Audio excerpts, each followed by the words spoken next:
Good evening, my fellow citizens and residents. I want to thank you for tuning in to another edition of Leadership Matters. This, of course, is a virtual forum series organized by the Team Unity Administration to inform our fellow citizens and residents regarding significant matters of state. It is, of course, part of our good governance agenda where our citizens and residents can hold the leadership of the country to account. And we take great pleasure in availing ourselves to the scrutiny, the constructive ideas of our citizens, residents, and well-wishers. Tonight with me is the Honorable Eugene Hamilton, the distinguished Member of Parliament for St. Christopher VIII, and also as part of this forum is a Senior Minister and Minister of Labor, Minister of Social Security and of Nevis Affairs, the Honorable Vance, Amory, who has joined us virtually from across the sister island of Nevis. I want to bid a special welcome to my two colleagues. Honorable Vance, Amory, could we hear you say good night to the listeners? We welcome you. Thank you very much, Prime Minister, and good night to all the people of St. Kitts and Nevis and to our residents, and I thank you for having me on this forum. Okay, our technicians, the sound wasn't as good. The Honorable Eugene Hamilton, I welcome you. Could you extend the greetings to the listeners? Thank you, Prime Minister. Good night to you, Minister Amory, and good night to all of those who are watching this program this evening. Tonight we continue the series of Leadership Matters, and it is a joy to join with the Prime Minister and my colleague from Nevis in presenting information which we hope will be useful as we go through this period of uncharted waters. Thank you, Prime Minister. Thank you very much. Tonight, in the main, we shall be discussing the coronavirus pandemic, COVID-19. This, of course, has been a significant issue which is dominating the news everywhere, whether it is in St. Kitts Nevis, in the Caribbean, or in Europe, or Africa, or the Americas. The COVID-19 is the issue of most significant interest. And this is because the nations of the world have found themselves drawn into a war, a real war for survival with an invisible microorganism which has launched an intense attack on humanity. Here in St. Kitts, we have to fight this war together, and we have to fight the war determined to win this war. I want to refer to some profound words from the Director General of the World Health Organization on this COVID-19 pandemic. And in particular, I was captivated by the following quotation. He said in relation to COVID-19, we must fight, we must unite, and we must ignite. Fight to stop the virus with every resource at our disposal. Unite to confront the pandemic together. We are one humanity with one common enemy. No country can fight alone. We can only fight together and ignite the industrial might and innovation of the G20 group of countries to produce and distribute the tools needed to save lives. End of quote. That is a most powerful statement because it said in this fight which we are waging against this pandemic, nations must come together. And if nations must come together as one in this fight, it means that within countries we have, as it were, to join together as one people of St. Kitts and Nevis, to fight and to win the war against this pandemic. The pandemic had succeeded so far as at 3 p.m. on Tuesday, the records would reveal that the number of confirmed cases worldwide was 1,279,722 persons affected by the confirmed cases of the coronavirus. In its part, it left dead 72,616 persons. In the context of St. Kitts and Nevis, we have 11 confirmed cases. We have tested 186 persons, which make us, on a per capita basis, one of the most active countries anywhere in terms of testing. We have 115 cases returned negative results. There are 60 results pending. In quarantine, we have 235 persons. And in quarantine, in facility, there are 34 persons. In isolation, there are 11 persons, and 334 persons have been released from quarantine. So the quarantine system is working.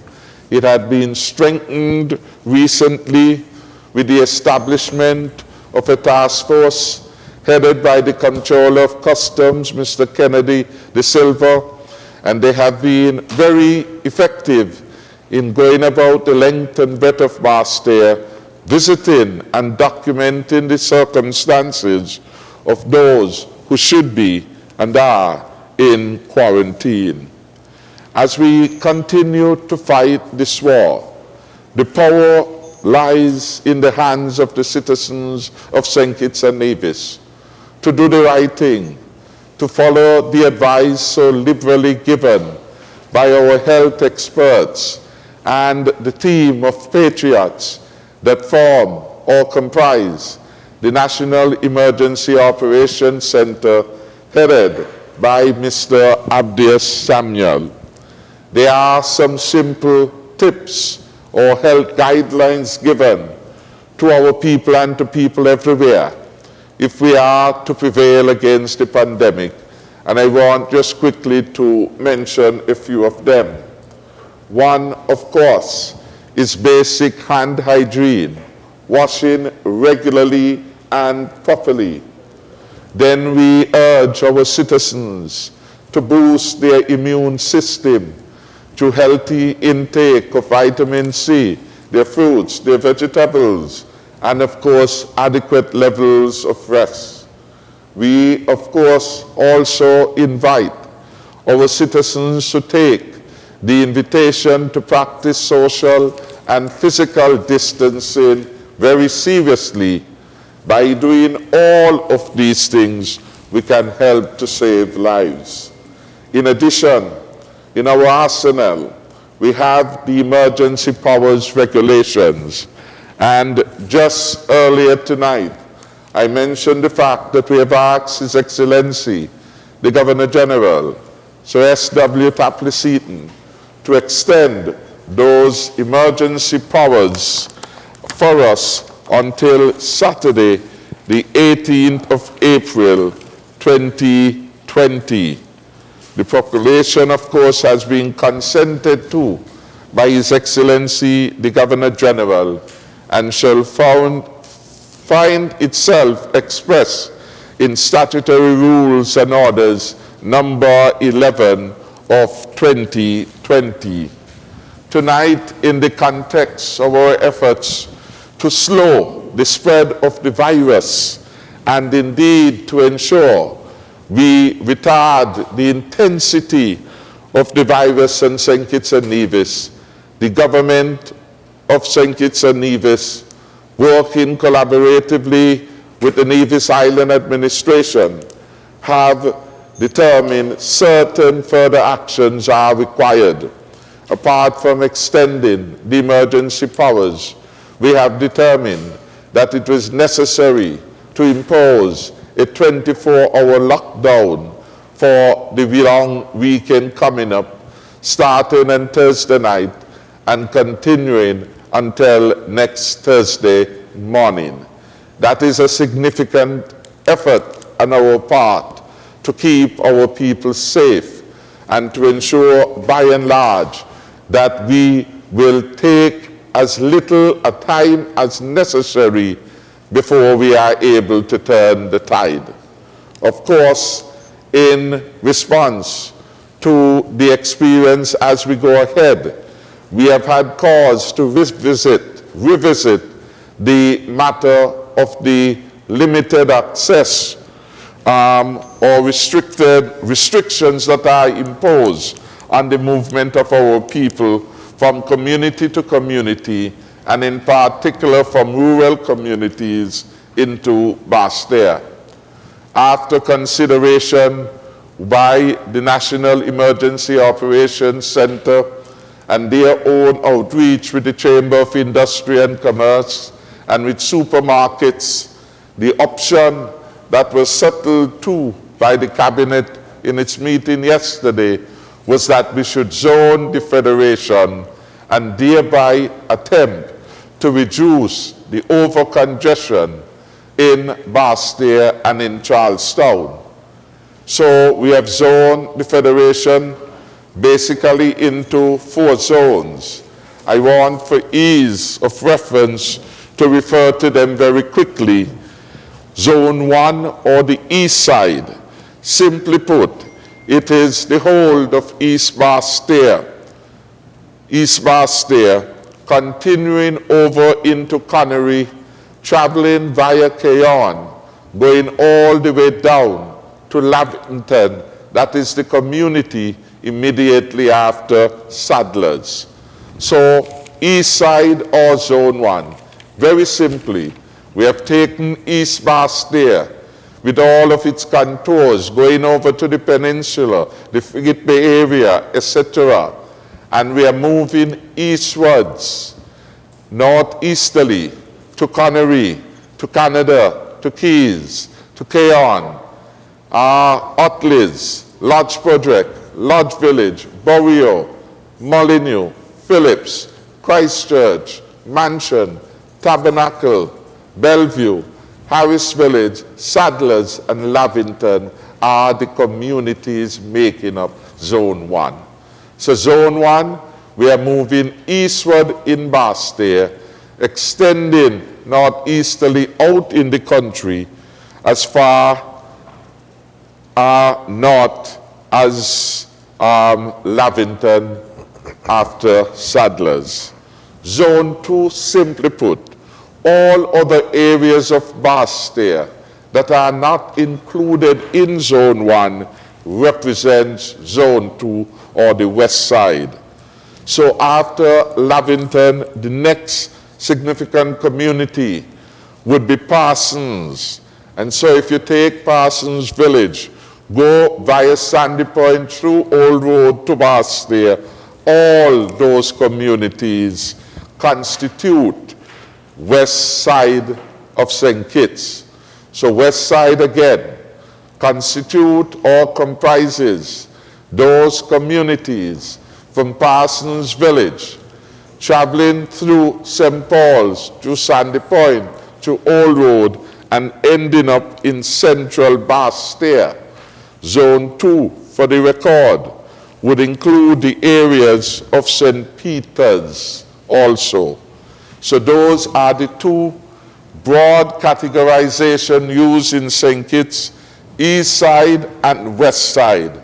And all those communities that form part of Zone 1, the east side, do not could not be part of Zone 2. So we have two combinations. In Nevis, equally, we have two zones.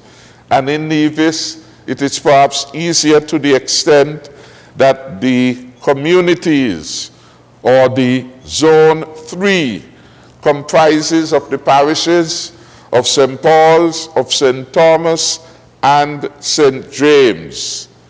Again, Zone 3 comprises the parishes of St. Paul's, St. Thomas, and St. James. Then Zone 4 comprises the parishes of St. John and St. George. And in terms of the ability to shop in the city of Charlestown, those in Zone 3, St. Paul's, St. Thomas, and St. James, can be allowed to move out of their communities on Wednesday, tomorrow, and shopping will be available to them from 7 a.m. to 3 p.m. Those in Zone 4 in Nevis, Zone 4, the parishes of St. John and St. George, they can leave their residences on Thursday, the 9th, from 7 a.m. to 3 p.m. In St. Kitts, on the east side, tomorrow is their shopping day, and they will be allowed to shop for a similar period from 7 a.m. to 3 p.m., while Zone 1, east side in St. Kitts, is allowed that flexibility of movement. Those in Zone 2, west side, would basically be confined to their communities.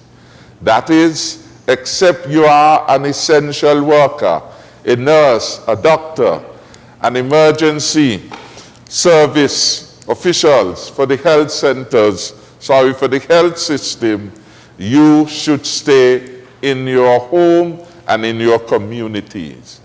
In your community, you can go about and do your normal shopping, picking up your basic items, where you will not be able to move from your community to come into town, because we are tempted by the zoning to restrict mobility and congestions, particularly in Bastille, where it had become most noticeable. Similarly, in Nevis, we have created two zones. One of the zone will be allowed to move freely into Charlestown on Wednesday, and the other one, that is Zone 4, that will have the restrictions enforced by the police, where we want those in St. John and St. George to wait their turn for Thursday, the 9th, if perchance they want to get into Charlestown. So we are trying to create some element of normalcy, reducing the congestions in our city centers of Charlestown and Bastille. So that is the major objective of the zoning. We want to see how this works. I want to say to the people, if you are in a particular zone, say Zone 1 East Side, and have no appropriate business to do in Bastille, stay at home. Stay at home.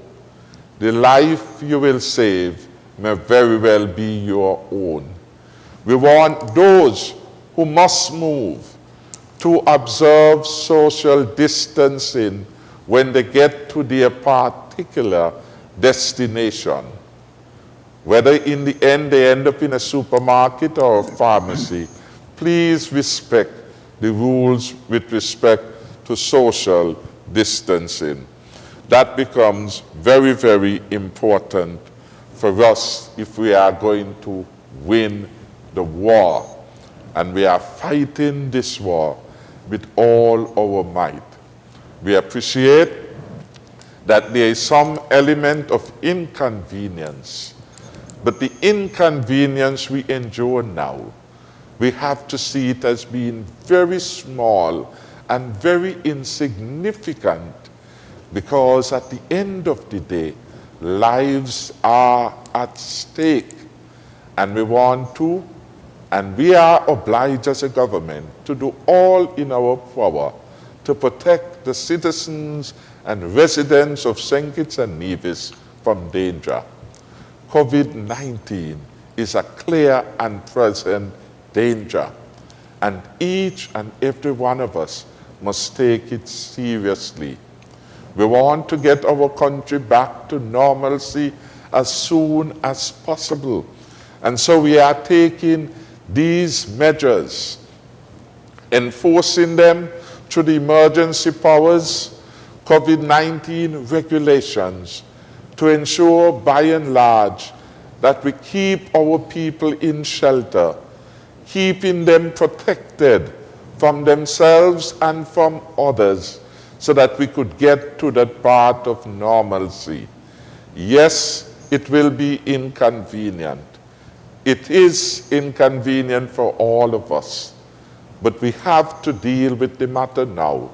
The sooner we take action, the easier it will be for us to get back on the right path of development. And we are hoping, by pursuing the best practices as aggressively as we are in St. Kitts and Nevis, St. Kitts and Nevis will be the first country within the region to have defeated this COVID-19. That is our expectations, and that is what we want to urge our citizens to reconcile themselves with. I want to pause at this time and to invite my colleague and friend, the Honorable Eugene Hamilton, to give some opening remarks. And thereafter, I will then invite our senior minister to give his opening remarks, and then we will open the line for questions. Thank you again, Prime Minister, and good evening to all those who are viewing this program tonight.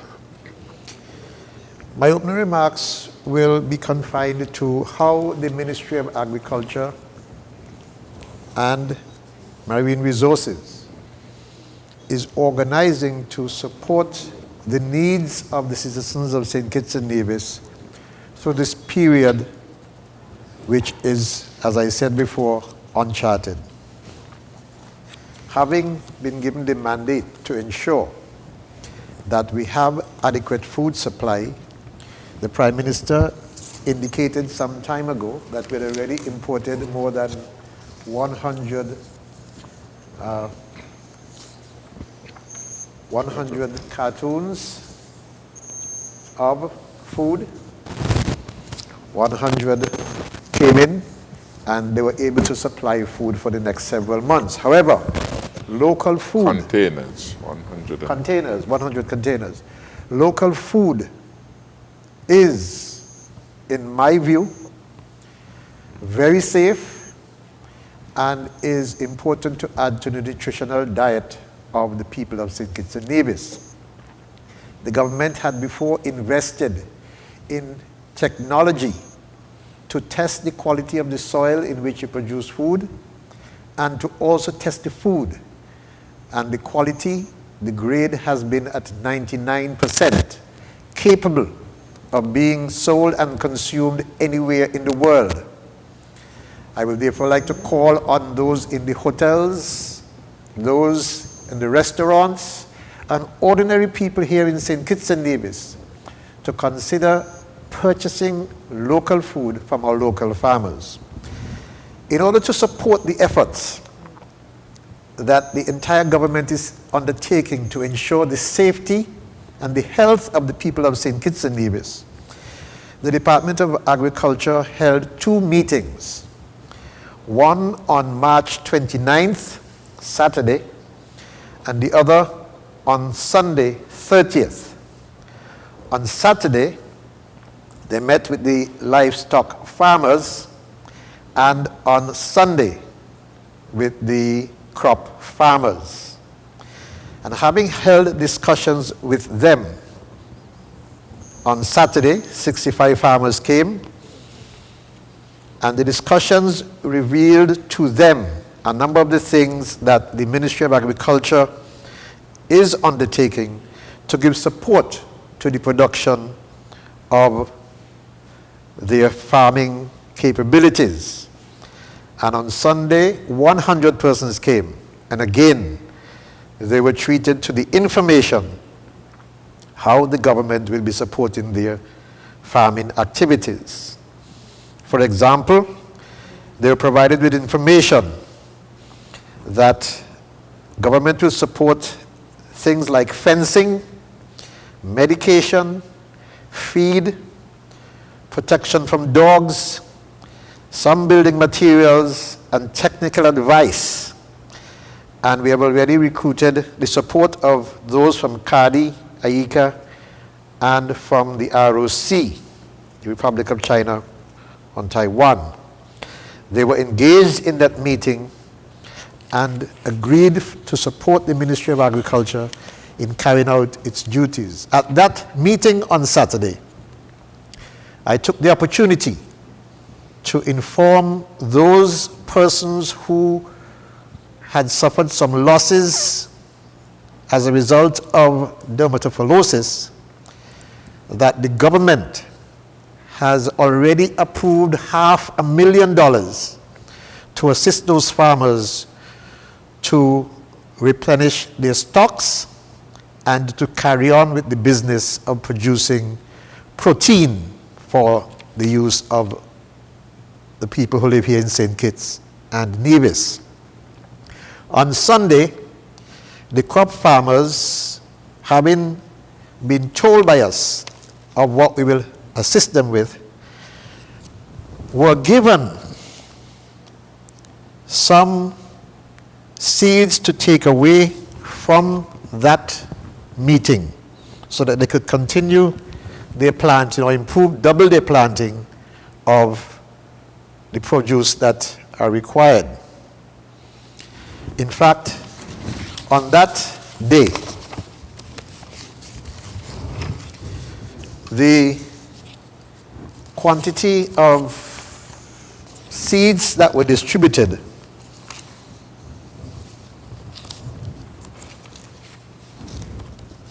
were given to over 100 farmers so that they could continue their growing, their planting. They were given 50 pounds of string beans, Red Star sweet peppers, 40 packs of peppers, Bright Star, 84 packs, Yellow Star, 36 packs, Heat Master tomatoes, 40 packs, Dark Bell melons, 20 packs, Star Bright melons, 20 packs, Dasher cucumber, 20 packs, Chinese kale, 34 packs, corn, 6 packs, squash, 25 pounds, cabbage, 20 packs. And when we give a pack of seeds, we're talking about a pack which holds at least 1,000 seeds. They could cover, what we gave out on Sunday, could cover something like 12 acres of sweet pepper, 6 acres of tomatoes, 9 acres of melon, 5 acres of kale, 2 acres of cabbage, 5 acres of string beans, and 1.5 acres of corn. In addition, we have set about to engage some individuals to plant slips for the farmers, especially to support those farmers who are actively farming and including those who are doing backyard farming. We have engaged, for example, Ian Chapman, who is one who continues to grow an active nursery.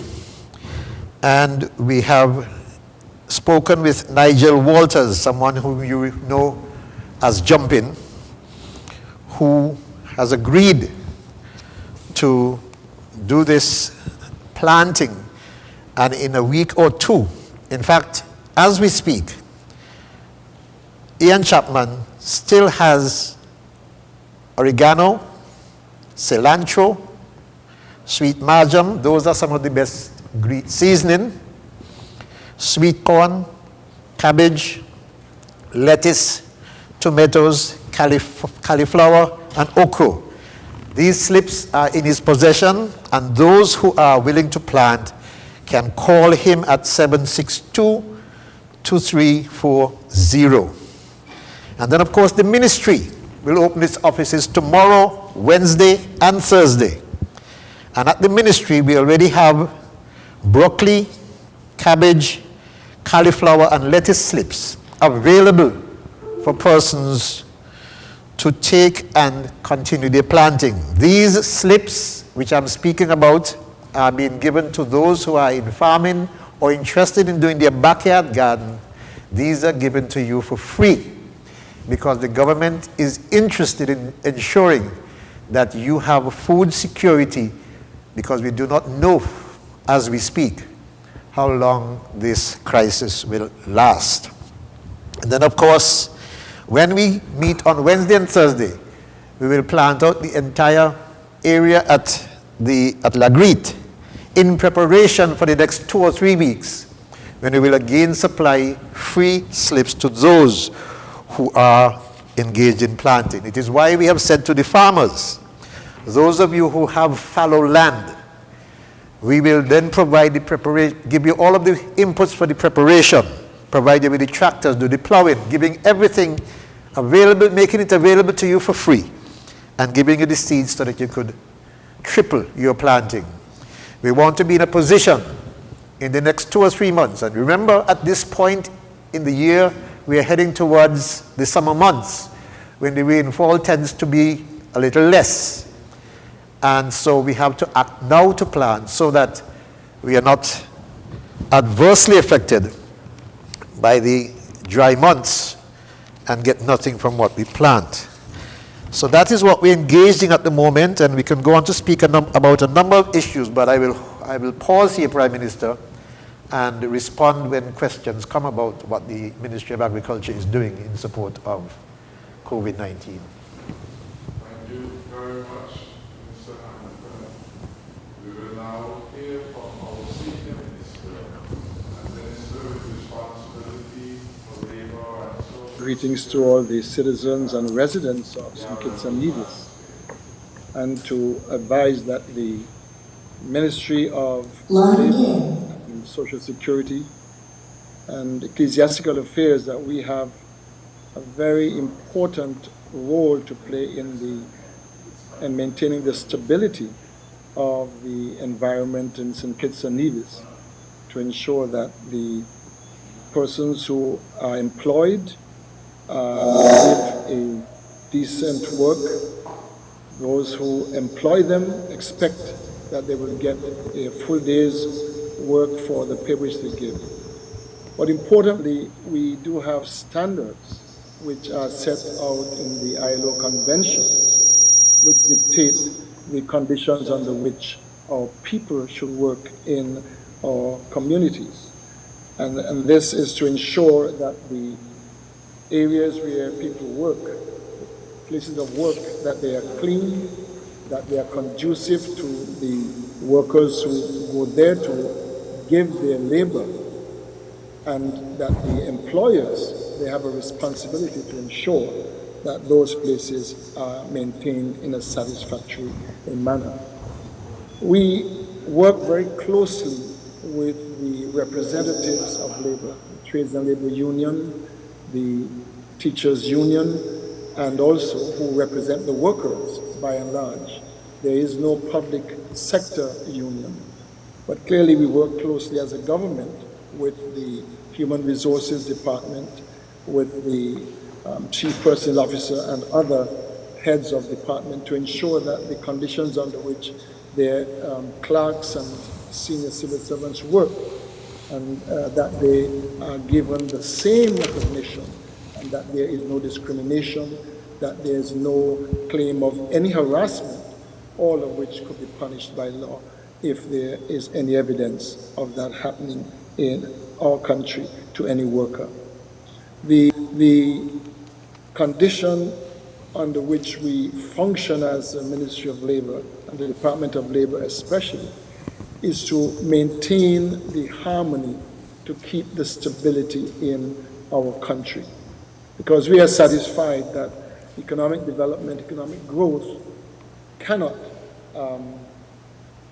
we can't have that growth and development unless the environment in which our people work is stable and that people are happy in their workplaces and that employers who provide the opportunity, that they are happy with the work which their employees provide to them. And it is in this context that as we are now facing this pandemic, which has disrupted the entire world economic system and has closed down industries, especially here in St. Kitts, we have our tourism industry which is closed. We have a slowdown in trading with our trading companies in the commercial sector.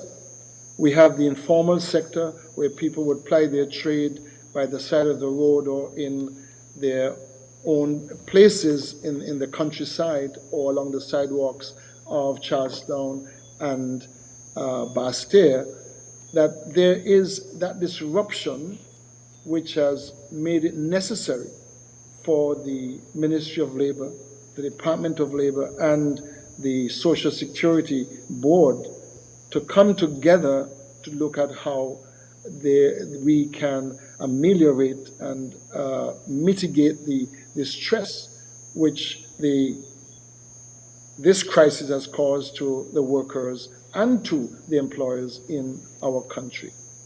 Now we are aware, because of the reduction in the economic activity, that there certainly has been temporary layoff from the workplaces, that employers have been forced to provide workers with some reduced labor hours of work. We are aware that some workers may even become redundant unless we lick this virus and get the country up and running and back to a state of normality in reasonable time.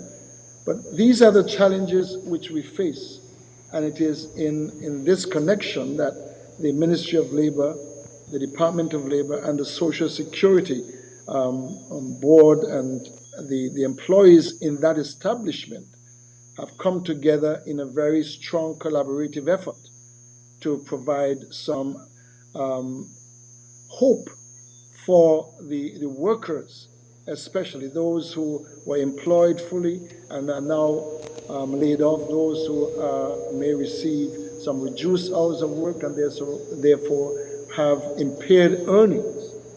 It is also in that connection that we look at persons who have been self-employed and who are registered with Social Security and try to find a way to ensure that they get some assistance during this crisis period, which this pandemic has caused and has certainly made it necessary for there to be layoffs and persons receiving less income. Now, the stimulus which the Prime Minister announced some 10 or so days ago to provide that income substitution, income support for persons who have suffered loss of wages, would have indicated the board has put aside some $15 million, which it intends to utilize in conjunction with the Department of Labor and the Ministry of Labor to provide that income support. Now, the initial statement was to make a maximum allowance to persons who would have had no income at all to help them to continue to have some reasonable standard of living, which would enable them to look after their families and themselves. There are other category of persons who may receive a reduced work hours and therefore would have reduced earnings. The Social Security Board has advised that we will make available the difference between what they earn and the $1,000 and top up the persons to that level. So if someone receives reduced wages of $600 or any $600, the Social Security Fund, through the COVID Emergency Fund, will pay an additional $400 to bring the amount of take-home pay, as it were, to the persons to $1,000. Now, there are other activities or other income supports which will come through the Poverty Alleviation Program, the PAP, and the government, through its Social Services Development Agency, will deal with that aspect. Now, the challenge for the Social Security Board and the Department of Labor is to ensure that those persons who need to have this income support, that they get it, but also to try to prevent persons from extorting or defrauding the system. And to do that, the Department of Labor has been working with the information from the employers, getting the list of names of persons who have to be laid off temporarily, those who will receive the reduced hours, and so on, so that we can prepare the application to be sent to Social Security. And there is also the ability for persons to register for claims online by going on the website of COVID-19 Social Security .kn, so that they could have the opportunity to make the claim. But all of this, may I add, will be very seriously verified and checked by the staff of Social Security, by staff at the Department of Labor, to ensure that we do things right and that those who are to benefit, that they get that benefit, and that they would be able to live in the next 3 months, in the first instance, a life which allows them to provide the essentials which they need to live in their communities, in their homes, as you've heard, without too much stress. Now, we are aware, and I'm aware, that there's significant trauma and stress which will be caused because of this crisis. But Social Security, through the collaboration of the Department of Labor, will to let the people, the workers of this country, know that we are interested in their welfare, and to make sure that we provide that income support in a timely manner. At present, we are looking at the processing, and Social Security, even in these 24-hour lockdown with special permission, and the Department of Labor workers also with special permission from the Commissioner of Police, have been working to get the documentation ready, the processes, so that if definitely in the next week we will have disbursements for the people who are already processed. I think the government of St. Kitts and Nevis and the private sector and the partnerships which have been forged is working together to move this process in the right direction, to alleviate the distress which has been caused by COVID-19 as quickly as possible and as much as is possible given the resources of Social Security and the government itself. Thank you very much, Prime Minister.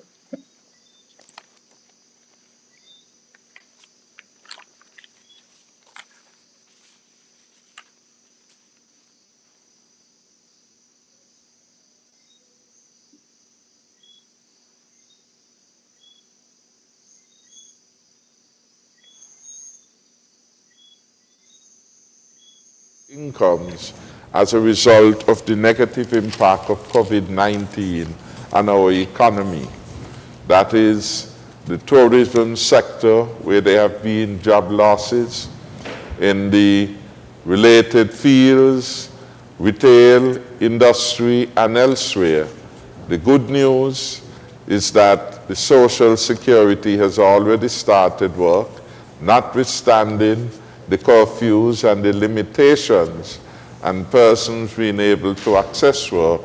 By next week, you should, or some of those displaced workers should begin to receive some benefits. So that is very good work. I want to commend the Honorable Minister for his stewardship of that particularly important program. It is a $15 million program to assist workers who would have suffered loss in income to the tune of $1,000. The beneficiaries will come from tourism. They will come from among the self-employed who are registered, the taximen, the braiders, etc. All of them would be able at least to keep their head above water, because the compassionate government that we have, we saw their need, and we have tried our best in difficult circumstances of reduced inflows to the government, to the Social Security, to be creative and to assist our workers. So again, thank you very much.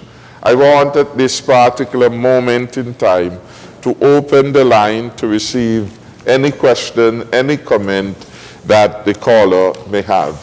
I would want to ask the caller to limit themselves to no more than 2 questions.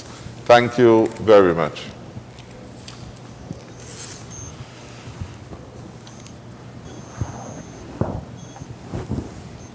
Hello, good night. Do we have a call? Hello? Yes, here's a call, yes. Hello? Caller, you're on.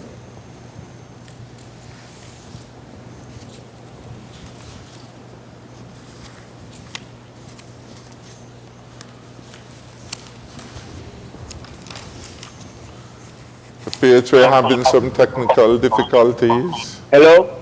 Good night. Yes, you're on air, please. Could you go ahead? Good night, Welcome Mr. to Prime Leadership Minister, Matters. Dr. Timothy Harris, how are you doing, Honorable? I am good. Thanks for calling in. And you're welcome. And good night to the Minister of Agriculture, the Honorable Eugene Hamilton. How your night is going? Good night. Good night, sir. My night is wonderful, and I believe that we are bringing enough information so that people will be satisfied with this program. I hope so. And good night to the Honorable Minister of Labor and Social Security, Honorable Vance Amory. How you doing? Good night. Good night, my friend. Good night. Well, I would just like to go straight forward with this here. Now, seeing that you indicate, Mr. Prime Minister, as you say now you take the regulation that give you the executive power to pursue on the grounds of this measure that you are taking in the concern of the COVID-19 or the coronavirus. But we like to say these are the measures that are damaging our human rights even in the whole entire world. Because when you look at the measures, you're saying that you had advice from the Governor General. There is no legislation giving you the ground levels that not giving us as a people to give a full view of what the advice was taken. And I see that this is something considered as a totalitarian rule. That's in my view. And I would like to see that we have better consultation than what y'all are doing. Because these consultations improving the level that need to show our people in the guardians are the protection that need to be in place. And the other level I would like to look at is the tomorrow aspect of the 2 days partial curfew. I find that you're still putting drastic measures upon our people still. Because if you can tell us these are the 2 days that we need to make shopping arrangement with, and then you're going to outcast how people to come and shop and how people to travel. I mean, you're sharing the indication of the Freemasons.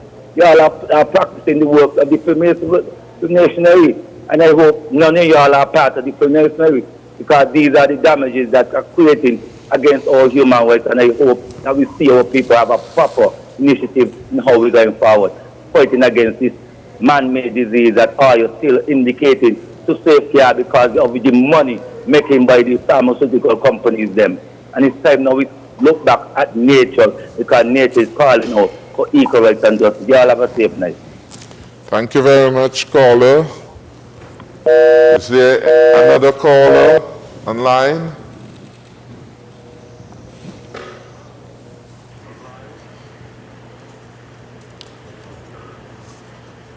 Caller, you're online. Yes, good evening, Mr. PM. Good evening. Ministers Amory and Hamilton. How are you all doing? Pretty good, thanks. Thank you. I hope you're not under the influence of any of the viruses that are floated around. But just a quickie, maybe I misunderstood the statements that you made earlier. As somebody who is in Zone 2, am I to understand that I won't be able to, I understand I won't be able to shop tomorrow, but does that give me clearance to go in and pay some bills like electricity, water, go to the bank and pay my phone bills and that sort of thing? So please clarify that for me, please. Thank you.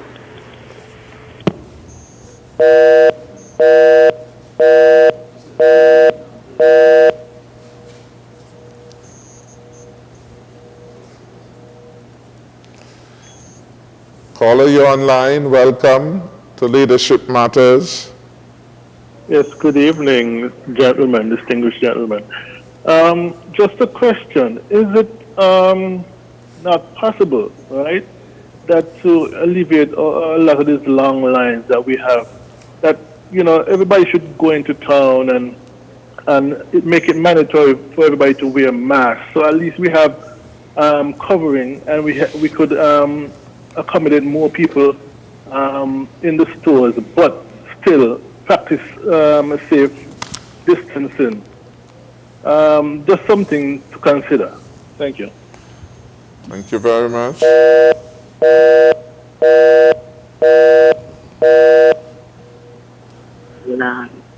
Hello, caller, you're online. Good evening. I have a question about small business owners. I would like to know if anything is in place for small business owners who are not registered with Social Security. Thank you very much, caller, for that question. Okay. The Minister of Labor will answer that when we get to the answering part. We will take one more caller and then we will begin to address the question posed. Caller, you're on air. Yes. Good night, Prime Minister. Good night. Good night, Prime Minister. Good night, sir. And Gina Hamilton and Mr. Amory. Good night, sir. I notice the bossman them can't make sacrifice, but you must tell them when you're growing up in your time in Tabernacle, when your father was driving the grab, he worked from Monday to Saturday when the crop is harvesting. And in the dose season, he used to come like 2 days. And it was many of you, right? Long ago, the parents who work in the sugar had 13 and 14 and 15 children, and they used to make sacrifice. They had no fridge and things to put thing on. Now they got fridge and everything, people having problem. Now because you tell the bossman them, you have a meeting with them. I hear you on the TV and the radio say you had a meeting with them to negotiate to how to must carry passengers, 4 passengers and so in the bus, right? And soon you said that they come as if they don't want to make no sacrifice, they don't want to run with the people them, and these are people they're going back to. You understand? This is to support everybody, both busmen and passengers. You understand? I don't understand what they're dealing with, because this is not carnival. Because when during the season and everything, bus that are 15 and 20 people and they satisfy you. All you had to do is to put something aside, because nobody know, not even you, me, nobody know what is going to happen to the country and in the world today. See what's going on all over. You understand? And last week, Tuesday, I hear somebody asking you about money, what the former Prime Minister leave there. But people don't realize that sometimes you got debt, right? You got debt, and the debt bigger than the money what you have put down. They don't realize that because you, for the foreign minister of labor in Douglas time, and now the same man is unity. So you can handle the all plenty, and it seems as though you were with old people, because when you come to old people, long time. When it comes to Jack, Spratt and Gambala, wherever they find money, and then they spend money like how these people spending money today, and they don't have no education like these people today. So we don't understand how we are living today. You understand, Prime Minister? Yes. All the best. So here, you take it easy. I know you're working very hard. You and Eugene Hamilton and Mr. Amory. You take it easy. You don't anybody frustrate. You're all the best tonight. Thank you very much, John Paul. I want to thank all the callers, and I'll perhaps try to respond to Vasaira with respect to the constitutionality, and to say that the Constitution does contemplate that there will be a time when a state of emergency has to be in place. And in fact, if I read the relevant part of the proclamation by the Governor General, that will perhaps put the constitutionality issue to bed. It said, whereas by virtue of the provisions of Section 19, subsection 1 of the St. Christopher Nevis Constitutional Order, as set out in the 4th schedule to the West Indies Associated States Act, Cap 101, the Governor General may, by proclamation, declare that a state of emergency exists in St. Christopher Nevis for the purposes of Chapter 2 of the Constitution. Clearly then, with reference to Section 19 of the Constitution, the provision is available for the declaration or proclamation by the Governor General of a state of emergency. So there is nothing illegal with respect to the declaration of a state of emergency. And indeed, the Rasta brother would appreciate that it is not too long ago that we have had several states of emergency. We declare state of emergency after hurricanes. We have declared state of emergency in 1993. And if you go back over the recent history, there have been several occasions in which state of emergencies have been declared. So it is not something new. It is part of the constitutional repertoire, where we are able, as it were, to draw upon the law and to draw upon the provisions of the Constitution to support good governance within the country of St. Kitts and Nevis everywhere. And the caller must bear in mind that what we are doing here is also being done in other countries, in the BVI. So is it that they are unconstitutional too? In Antigua, so is it that they are unconstitutional too? In St. Lucia, so is it that they are unconstitutional too? And the answer is no. They are well within the law. And the Constitution and the supporting legislative enactment determine for how long. And in my address tonight, I indicated that there is a provision for a 21-day state of emergency, and beyond that, there will be a need to go to Parliament if there is a need to go further than the 21-day period. So this is where we are at. I want to say that the restrictions we are imposing by law are required for the safety of everyone. What we are dealing with here is a very serious pandemic that is leaving thousands of persons dead in its wake. And the sooner every citizen and resident appreciates what is happening in the world with respect to COVID-19, the better.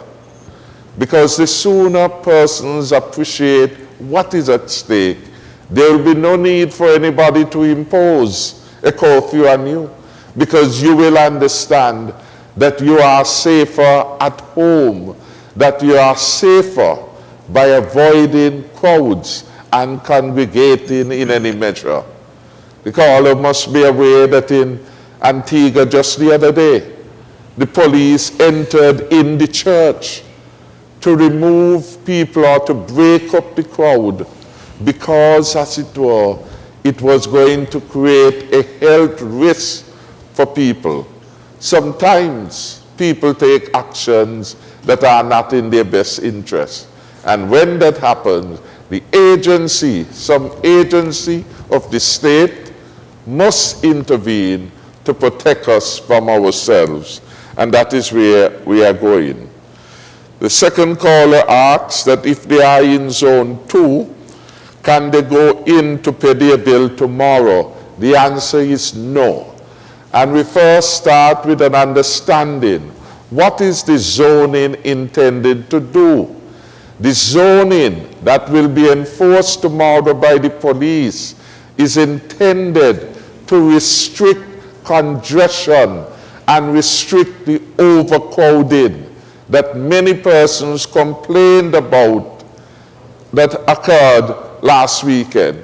That is what is intended to do, to regulate movement of people, to minimize the overcrowding, and with the overcrowding is the increased probability that the virus will be transmitted either by you or to you by someone else. So again, it is a health safeguard that we are imposing with respect to the zoning. It is one way of crowd control. In other countries, they have different permutation, if you will, of that activity of crowd control. In some jurisdictions, for example, BVI, they went in alphabetical order. If your surname is A to probably H, you are allowed to move. And if your surname is, say, I, then you are not allowed to move. That again is a method of controlling crowd. We thought that the alphabetic categorization of persons for movement had too many complications. Getting your ID, showing your ID, verifying, and all of these things.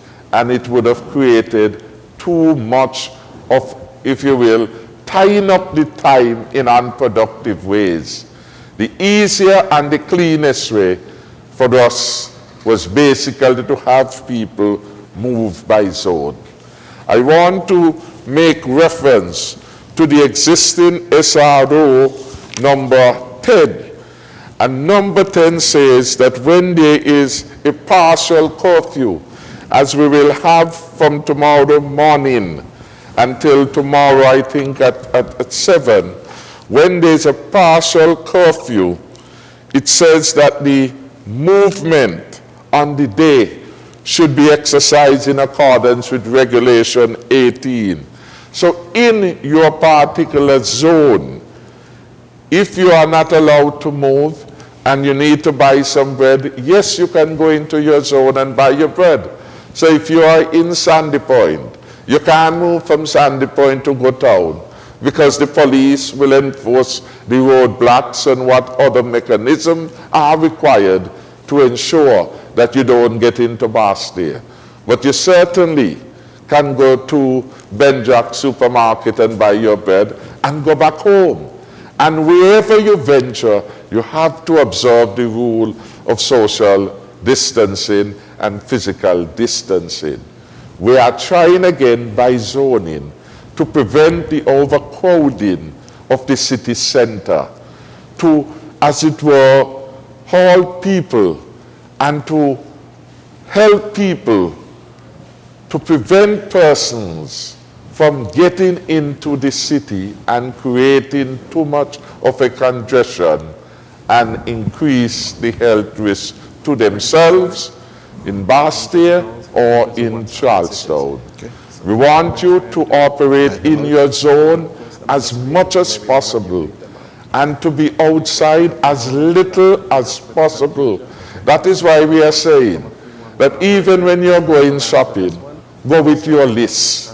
So you know what you're going into the supermarket or the pharmacy to look for.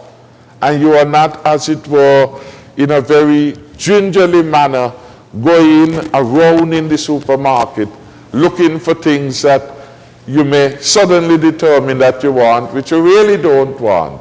You go in prepared so that the time could be used as efficiently as possible. Remember again, the most important point to the regulation is to keep people at home, in the confines of their home and their yard, unless there's a compelling reason for you to move. There is no compelling reason for you to leave Tabernacle, my hometown, to go to Keon or to go to Basti to buy bread, because the bread vans come to Tabernacle and the shops in Tabernacle have bread. So in this season of challenge, where there is a high risk, a high health risk, we do not want people to be moving around in a manner that exposes them and by extension exposes their household and their community. That is what the zoning is attempting to do. Regulate movement of people. And hopefully you're seeing on the screen the area and St. Kitts designated at Zone 1, all the way from the peninsula into East Bastille proper, and then we are going to the country, going as far down as Lavington in St. Kitts. So that is what the zoning to do. Restrict you in your community as much as possible. And if you are venturing further, you could only do it on the day assigned to you. Zone 1, St. Kitts East, you can come to town on Wednesday and Wednesday only. Zone 2 will be able to move about. So if I'm in Sandy Point, my day for coming town shopping is really Thursday. But it doesn't prevent me from going to a shop in Sandy Point and do what I need to do. The preference and the encouragement we are making to people, by and large, stop come to town unless you really have to for this period, and stop going to the shop unless you really have to. And when you go to these places, spend the least quantity of time that you reasonably can and try to get back home. The safest place to be until we are through with COVID-19 is at home. The more you can isolate yourself, the better it will be for you, for your family, and your friends. The caller asks a question with respect to the masks, whether those should be made mandatory. I should say that we encourage them, and yes, in the statutory rules and orders at regulation number 17, there is provision for masks to be worn. And we are encouraging this as a good practice, that persons would wear masks whenever they are going to come in contact with another person. The reason for this is that it will restrict the probability or minimize the probability of you transmitting the virus, assuming you have that, to another party. So it is important that everyone does it. And I know it is a habit that we have to develop. So you encourage those within your household, and you encourage your friends and family members to wear the mask. That, of course, will be good for you and good for all of us. I'll ask the senior minister to deal with the matter of the self-employed person who is not registered with Social Security. Will that particular person, if they are now disadvantaged as a result of the onslaught of COVID-19, would that person be able to get anything? That is what the lady caller had asked. So Minister Amory, would you want to give a response to that? Yes, thank you very much, Prime Minister. I got the question that the small businesses owners who are not registered with Social Security, that they fall into a different category. And we are working on a tranche which we will have to get disbursed once we have persons who make an application. And the application can be sent to the Ministry of Labor, to the Department of Labor, sorry, and we will then process it and redirect, but it will not fall under the same income support as for workers who have, and self-employed persons who are registered. It is unfortunate that this person or these small businesses have not registered with Social Security, but we are still seeking to find a way, once they make a claim with the Department of Labor, to channel that support from a source within government for them to get some relief. Because we understand very clearly that, as I said earlier, and as you, Prime Minister, indicated, that with the certain fall off of economic activity, that small businesses, whether they're registered or not registered, will have a downturn in their income flow to their businesses. And we will certainly look at how those persons could be helped in those circumstances. But the application must be made, and we will certainly seek to find a way of assisting such persons.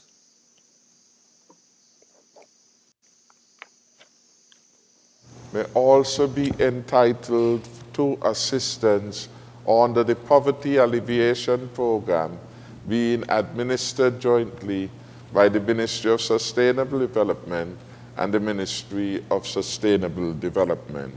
So if the person is not already on the poverty assistance, which provides for $500 stipend each month, they can, as it were, make an application, and there will be a determination of their case. The matter to do with the busmen, I am advised by the chairman of the National Emergency Operations Center that they continue to have dialogue with the busmen and with their bus operators. We hope that those conversations will continue and that we will have better understanding. The caller is right that this is a moment of sacrifice for all of us, and all of us, in the interest of moving forward together, stronger, better, and safer, will need to make a sacrifice. Again, where bus operators may find that they are short in terms of income flows, and they are registered as a self-employed with the Social Security, they will be able to receive some support up to an amount of $1,000 per month.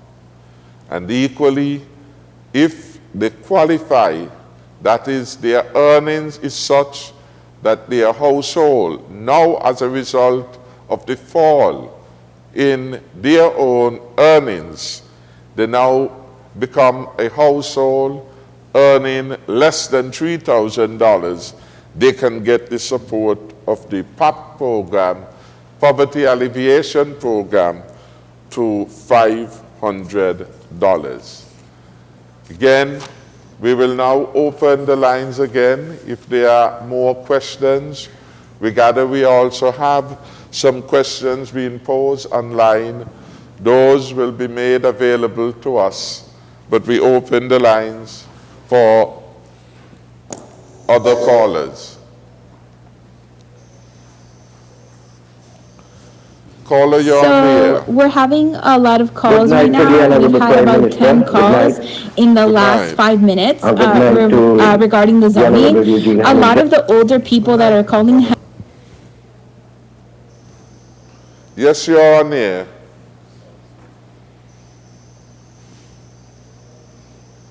Have we lost that caller? So we're having a lot of calls right now. We've had about 10 calls in the last 5 minutes regarding the zoning. A lot of the older people that are calling have no idea where north, south, and east is. They also don't know what zone they're in, even after I sat there and tried to figure it out with them. Also, the other problem that we're having is that people need to go to the bank and they're in zone 2, but it says that they cannot move from zone to zone. And also some of the employers that they need to pick up checks from in the other zones. So can you please try to make the instructions a little bit more clear, because we're having a lot of people that are confused even with the instructions. So we're having a lot of calls right now. We've had about 10 calls in the last 5 minutes regarding the zoning. A lot of the older people that are calling have no idea where north, south, and east is. They also don't know what zone they're in, even after I sat there and tried to figure it out with them. Also, the other problem that we're having is that people need to go to the bank and they're in zone 2, but it says that they cannot move from zone to zone. And also some of the employers that they need to pick up checks from in the other zones. So can you please try to make the instructions a little bit more clear, because we're having a lot of people that are confused even with the instructions. Please. Is there another caller online? Good evening to everybody. Good evening. Good evening. Yes, my thing is, I would like to know if you're registered with Social Security, but you're not up to date with your parents for some reason or the other, if you still qualify for the $1,000. Secondly, I think that incentive for busmen. Could you repeat the first question? We keep saying if you're registered with Social Security. What happens if you're registered but you're not up to date with your payment? Is it that you still qualify for the fund? Okay. That is one of my questions. Secondly, the bus drivers should be considered whether they register with Social Security or not, because there's a lot of people who don't have direct transportation and want to go shopping, and it's very difficult to be waiting for hours and sometimes can't catch a bus. If the busman could be given some incentive, even gas, a certain amount of gas for the 2 days, so they could run, or at the end they can get the relief fund from Social Security to compensate them for their loss in their bus earnings, because they too have family to feed. So if they can apply because they are registered with Social Security and they can get the $1,000 without running, I mean, some people do that. But I think there should be an incentive offered to the busmen them to run, because technically 4 people in a bus at the end of a trip from Sunny Point or Date Bay to town is the same money, is the gas money. You burn more than the fee that you collect. So I believe there should be a package for busmen, an incentive to drive the buses of poor people who can't afford to catch a taxi to come to town or to go wherever they need to shop. Secondly, for those people who could afford to catch a taxi, is there any special provisions or taxi? 1 or 2 taxi drivers, not all, could apply their trade in some minimum way during this time? Those are my questions. Thank you very much. Do we have another caller online?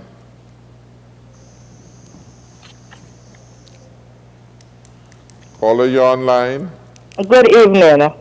Good evening. My question is there any provision made for the essential workers who live in Zone 2 and will be working from 7 to 3 on Thursday morning? How would they be able to get to shop? Is there any specific time arranged for them to shop? Thank you very much for that question.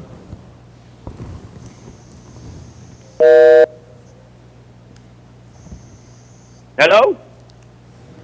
Yes. Yes, you're online, sir. Am I on here? Good evening, everybody. Good evening, everybody out there in Radio Land. And good evening, Team Unity Executive Body. How are you doing this evening? We are fine. Excellent.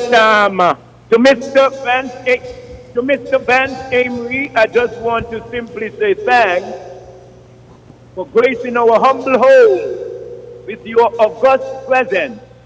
It was a holy moment and we were blessed, Daddy and myself. Please give your very gorgeous and electrifying wife my regards. If I perish, the words of a 4th century queen, appropriated by a 21st century prime minister who appears to be suffering from some gender confusion. But we are doing well, and I'm with you 100%, perverse propensities and proclivities notwithstanding. Now to the question. We are opening tomorrow, sirs, and we have some do-it-yourself people in the family. You know, Brother Vaughn. We are asking, why not open the hardware store and the store for the spare parts? One question for the very honorable and distinguished Honorable Eugene Hamilton. Esther Benjamin, 18 people graduated, sir, as a nurse, as nurses. 17 people got employed. She is the only one. She is the daughter of Pastor Benjamin. She is the only one with a bachelor's degree who did not get employed. We are asking now, in this new era where political reprisals must die for that to be rectified. After all, we are importing 85 new nurses. And finally, the Honorable Hamilton, this crisis is certainly going to inspire you to offer forgiveness to your past rival. The Bible says, if I regard iniquity in my heart, the Lord would not forgive me. And you did say you found it difficult to forgive your former rival who told you while campaigning that your best friend had to flee to New York, taking with him his daughters to spare them from your rapacious grasp. I hope you have reformed. Good evening, folks. Thank you. Do we have a next caller online?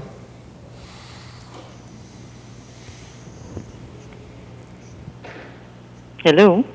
Yes, you're online. A blessed night to everyone on the panel.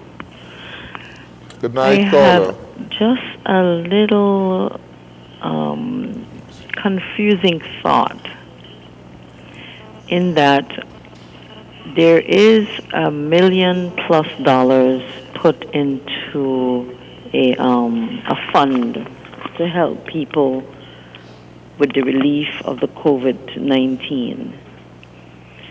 And I'm saying, why is it so difficult to put some of these monies in people's possession? We don't have 1 million people in St. Kitts. However, we have small businesses and the people who work for other businesses that can very well do with at least $250,000 or $500,000 per person, and that would be very well circulating in the community. I mean, I don't understand why so much money is put in a fund to assist, but still it's like trickles. I think it should be put Which in the fund, people's Paula, accounts. to be clear, what fund are you talking about? And what is The COVID-19 fund that you spoke about for $1 million and something, Yeah. $15. Yes. I'm just wondering if that money couldn't be better served if people got those monies directly and do what they needed to do with it for themselves, opposed to putting it in trickles, like $1,000 in a month and things like this, whereas I think it would be better served if people got that money themselves. At least $250,000 per person who's registered with Social Security. For example, if you're going to go that way, or through Labor Department or whatever, couldn't that be better served in a different way than that $1,000 a month? I think there'll be more money circulated in the community. Just a thought, and you could address it if it doesn't work out that way. Thank you. Thank you very much for that. We will pause at this time and we will allow some responses. Do we have our senior minister still in line with us? And if he is, I'll ask him to address the question raised with respect to Social Security. If you are registered with Social Security and not up to date, do you still receive the funds? That question came up. And the issue to do with the busman and some support. Would you want to try your hand on those? Well, in respect, thank you, Prime Minister, and thank you, caller, for the question. In respect of the registered self-employed person and not being up to date, what I have indicated and what we have discussed with Social Security is they would look at the date of registration and look at the commitment over the period of the registered person's involvement, and they will make a determination. It is not a clear-cut thing, but we are not trying to make anyone not get the support, because we know these are difficult times. But the Social Security Board, and I've discussed it at length with the technical people, they will make the determination in terms of where to draw the line and to give the support where they deem it necessary. Now, we encourage persons certainly to, if you're committed to the registration, and perhaps this is not the time to look at it, but to keep that commitment. But as I said, in this case where we know there is the impairment of earnings, Social Security is prepared to look at these special circumstances and provide some assistance. Now, in respect of the providing support for the busmen to ensure that they continue to run, the $1,000 is there as a for them to apply to receive based on their registration. Now, the new thing is, what do we do? Do we give them some other concessions? One concession which has been indicated is gas. That's something which we'll have to look at, and Prime Minister will have to get a quick discussion on that with some other technical persons, maybe in the persons who are in the Ministry of Transportation, to help us with that matter, because that is an idea which we hadn't really looked at, but could certainly have some merit, certainly with conditions and some controls, so that we have the busmen. It gives them the incentive to make the runs, to provide the movement of people in the way which has been suggested, to protect them from contagion by having the self-distancing in the buses. The last matter which was raised just now of putting money into the hands of the people, $250,000, it does seem a little far-fetched. I think what we are saying is, it is what would the person do with that? What would they buy with it? What sort of business would occur, given that we are under very tight and stringent conditions? I know that the income support, which is giving people some income, is perhaps a better way than putting a lot of money in one hand. It is better to have the money spread across a greater number, say 5,000 persons getting $1,000 or some part thereof to spend in terms of economic activity, is more guaranteed to have the circulation of the money in the economy than to give someone a larger amount, which we don't know what will happen to that amount, with all the good intentions which the caller may have had in her mind. I do not know that that is the best economic principle on which to provide income support. The last matter is to say that we believe that with the assistance for income support, where people have lost earnings spread across the bulk of the persons who have lost their income inflow, that this will be better in terms of providing the kind of flow-through circulation of the money for the economy to begin or to remain and have some semblance of activity in a broader way than to give any one person that large amount of money. And in any case, the amount available will not go very far in that regard.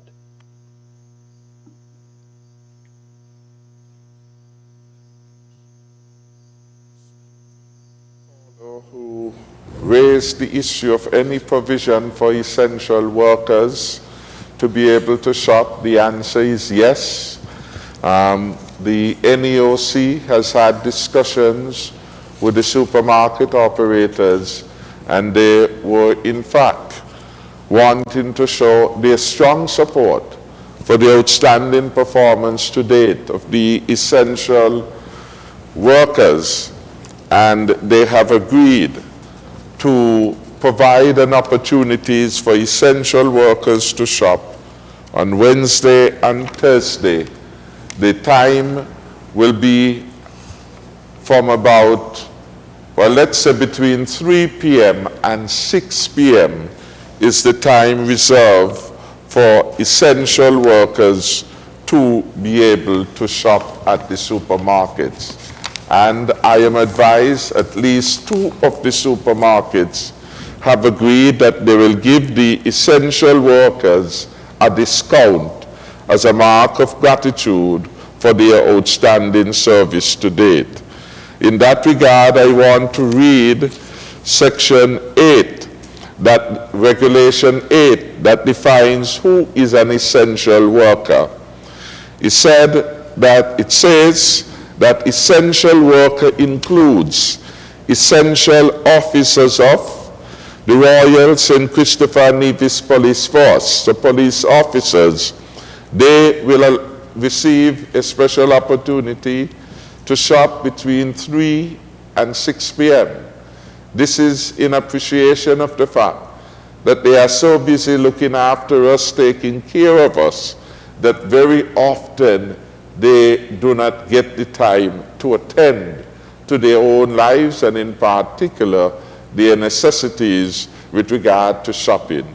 And so I want to thank the supermarket operators for accepting the recommendation from the National Emergency Operations Center that special provision be made to them. Officers of the Defense Force, they are within the rubric of essential worker. Fire and Rescue Services Department, NEMA, the National Emergency Operating Center, the Health Emergency Operating Center, the Nevis Disaster Management Department, and any other disaster management services.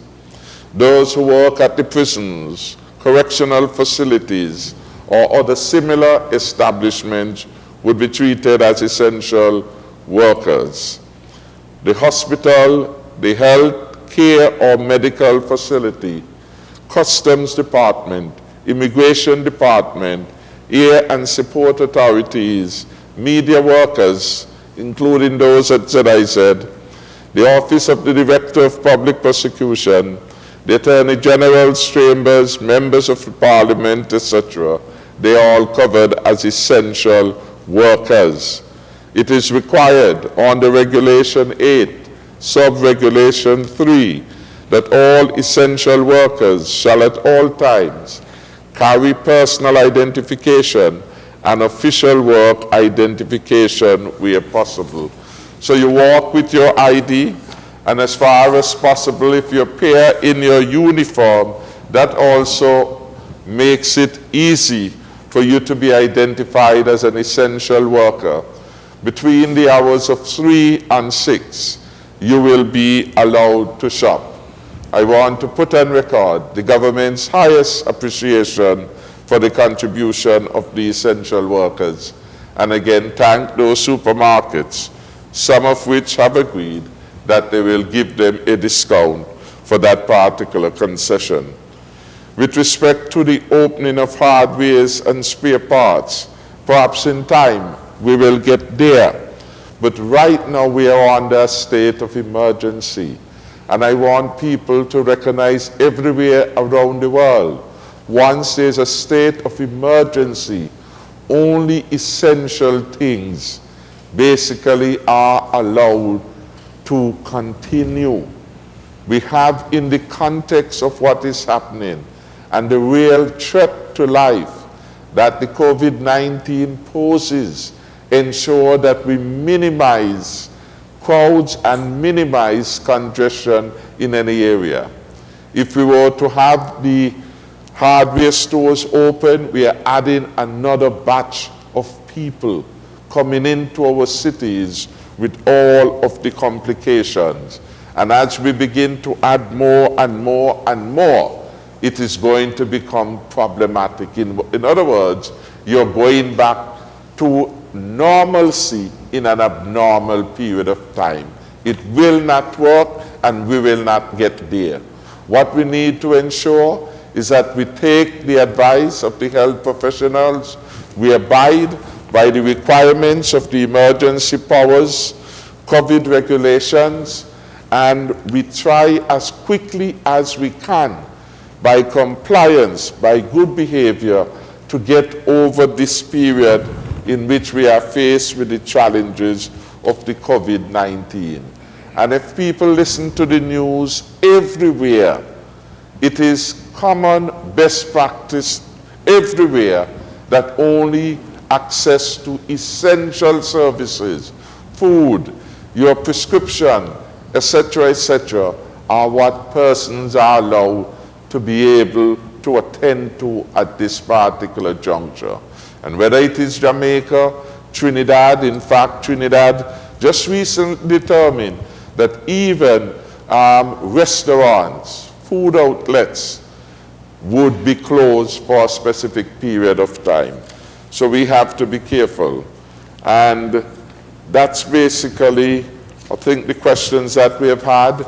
The suggestion from the caller was a good one, and in fact, this suggestion is already embodied in the stimulus package. That is why we have programs like the $1,000 a month that get monies directly to the person who is suffering. I agree with the senior minister that we have to be careful when we are looking for monies, especially if we are looking for free money, that any entity anywhere will take up 200,000, 400,000 and give that money to anyone. No entity in the world has enough money to be able to engage in that kind of generosity. And so we are attempting to identify the persons who are suffered most and to provide support to them. Our stimulus package has provided support to the farming community. The Honorable Minister Eugene Hamilton tonight already outlined some of the benefits that have been accruing to the farmers. Our stimulus package has provision to recompensate the farmers who would have lost their animals. That is a work in progress. And perhaps before he leaves, the Minister of Agriculture could tell us where that is. The stimulus package provides, I think it is a $5 million for small businesses so that you can go and get funding at the most affordable rate in the country through that particular initiative. The stimulus package provides direct support to people who for this particular period of time will have a hold on the payment of water and electricity for 3 months in the first instance.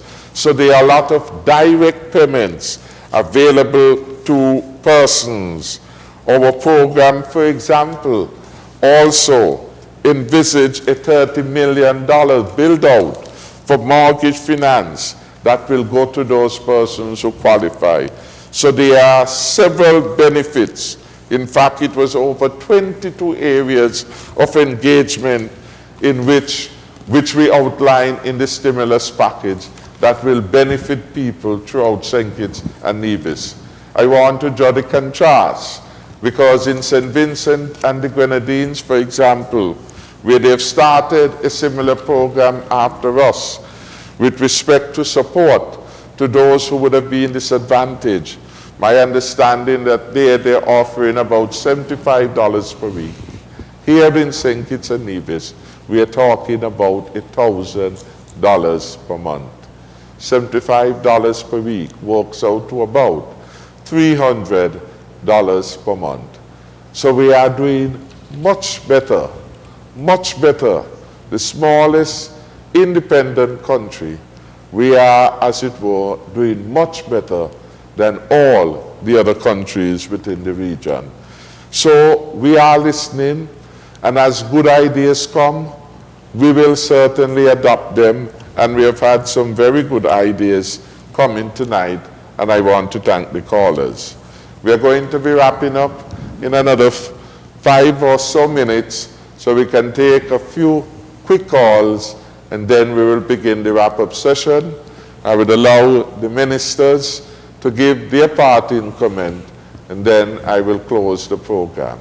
Do we have another caller on the line? We want to give preference to our callers. If not, is there any question that has come online that could be posed? Hello? Yes? Yeah, good night. I'm holding to go on the air. Yes, caller? Yeah, good night. This is Bucky, got it?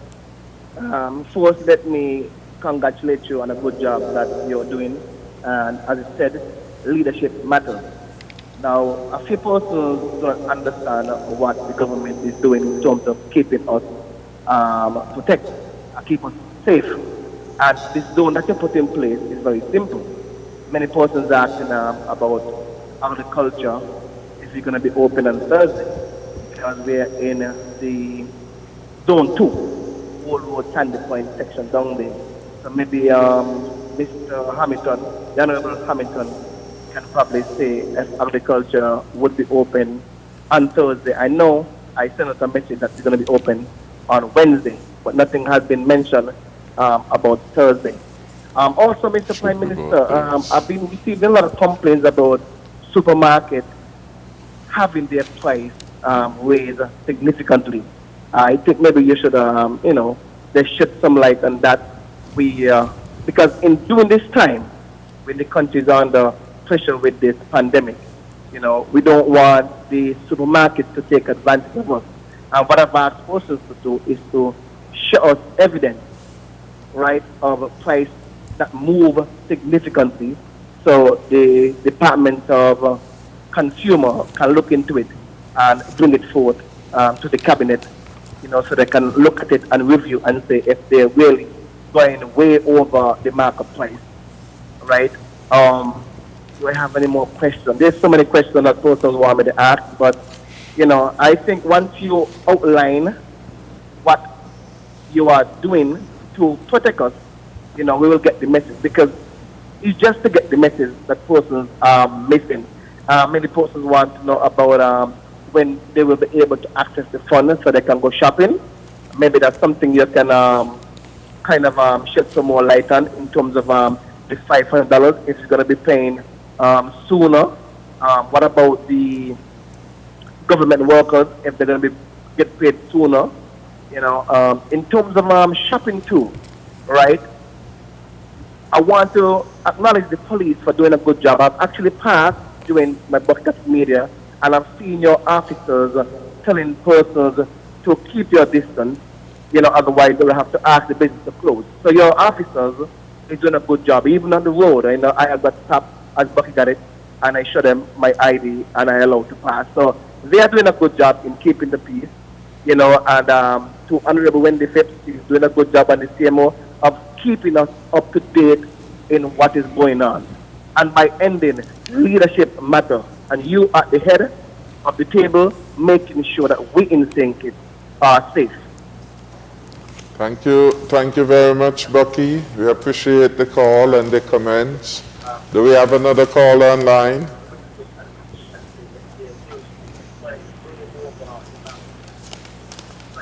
Do we have another caller?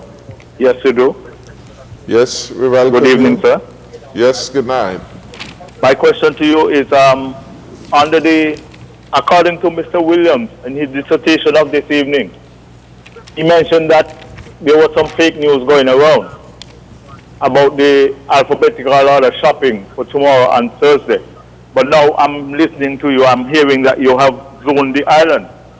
Now, according to Mr. Williams, in his dissertation, he was saying that whatever news comes from the NEOC would have been anything to do with zoning and the alphabetical order shopping thing would have had to go through cabinet.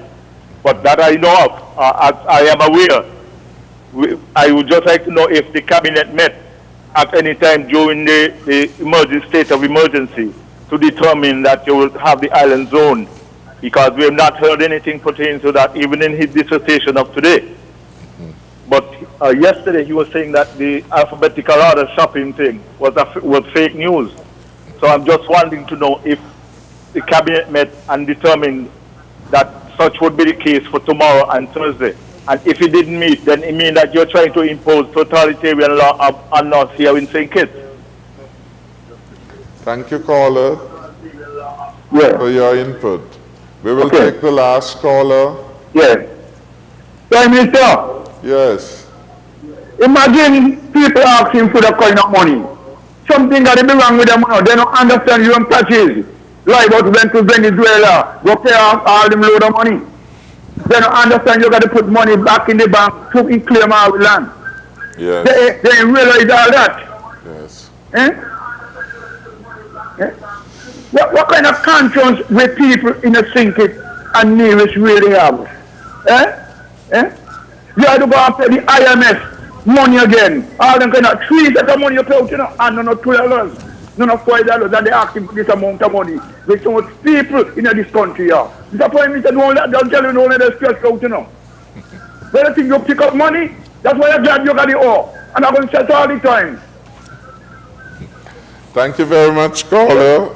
Yeah. We appreciate your call, and we want to thank all the callers for calling in. I believe, Minister Hamilton, yes, there was a question for you coming from Bucky, and if there were any other that we missed with respect to you, please feel free to address those matters. Thank you, Prime Minister. And also, at the end, to do your own closing remarks. Thank you again, and I also want to thank the callers and those who posed questions. The question was asked about the $500,000 for Betical and whether we were, how far we were. I think you raised that with me, Prime Minister. And I just want to report that we did have that meeting. We invited 3 persons from the community, from the farming community, to join with the technical team of agriculture to determine the way that the $500,000 will be a benefit to those who suffered any loss.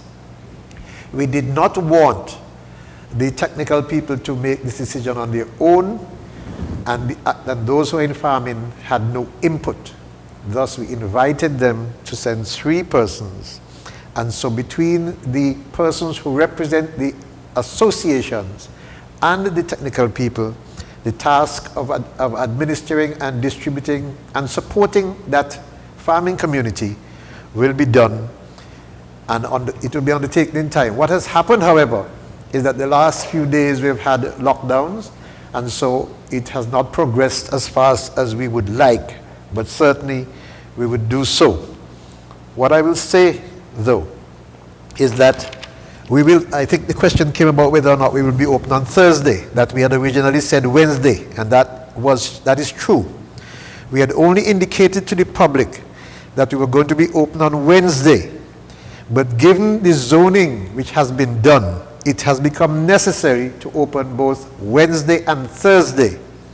This is because we recognize that persons who are coming to the agricultural department to get feed for the animals and their birds, we will be locking down for at least 7 days, which means there is a risk for the animals that depend on the feed, especially birds, considering that we are dependent, we are fully sufficient now on producing eggs.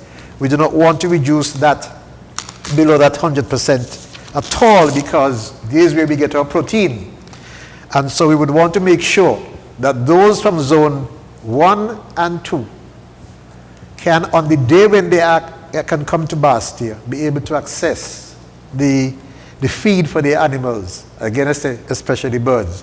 But there are also those with pigs and other animals that do use the feed. So, just to repeat for the caller, we will facilitate on Thursday as well, because we do not want any of the animals that are out there for us to provide our protein to perish during the period that we are on lockdown. Now, I should add that we will encourage the farmers to farm. We have enough storage space. We have 8 freezers available. We have storage space for food that is grown. And we are prepared to take the food off the farmers and have them stored for distribution if and when it is necessary to distribute local food. Let me add that the Prime Minister in his opening remarks indicated that one of the measures, one of the recommendations was by the technical people, the scientific people, the doctors. One of the recommendations has been for them to have, of course, social distancing, which we practice. And of course, we have been practicing that at the Ministry of Agriculture. We wear our masks and we serve the people. But he did say one of the ways to deal with the virus is to boost your immune system. Boosting your immune system, one of the recommendations coming from the experts was to increase your intake of vitamin C.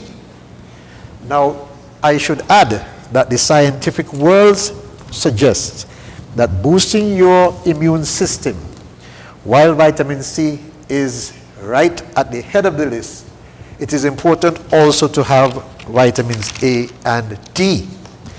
And most of the food that we grow, in fact, all of the food we grow locally, can add to those 3 sets of vitamin categories. For example, the mangoes we grow can provide vitamin A, the kale can provide vitamin A, the squash provides, and pumpkins provide vitamin A, greens provide vitamin A, carrots provide vitamin A, sweet potatoes provide vitamin A. Vitamin D is provided by your sunlight. And that is why you can come out of your home and be in your yard in the sun, because vitamin D is provided through sunlight and cod liver oil and so on. Eggs as well, sardines.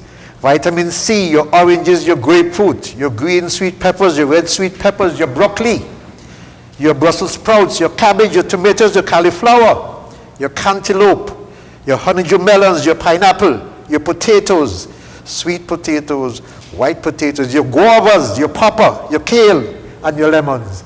All these contribute to the essential vitamins that will help you to fight off this COVID virus. Isn't it true that 90% of the persons who become affected do survive this virus? It is because the immune system fight this virus off. So by boosting your immune system with using the correct foods, most of which I have articulated here, and most of which, if not all, we grow, can help to boost the immune system. And then those who are immunocompromised might have to do a bit more. But certainly we can fight the virus off since there's no known cure. We don't have to wait until they find some vaccine. Boost your immune system, exercise, make sure you get your vitamin C, D, and A, and let's all fight off this virus. Thank you, Prime Minister. Thank you very much, and thank you for championing the cause of the farmers, and of course advocating for use of more local fruits and vegetables. Good for the individual, good for the country when we do so. I will now invite our Senior Minister, the Honorable Vance Amory, to do his wrap-up and to answer any questions which may have been left outstanding from his own recollection. So, Senior Minister, we invite you to give your closing remarks. Thank you, Prime Minister. Before I give my closing remarks, I just want to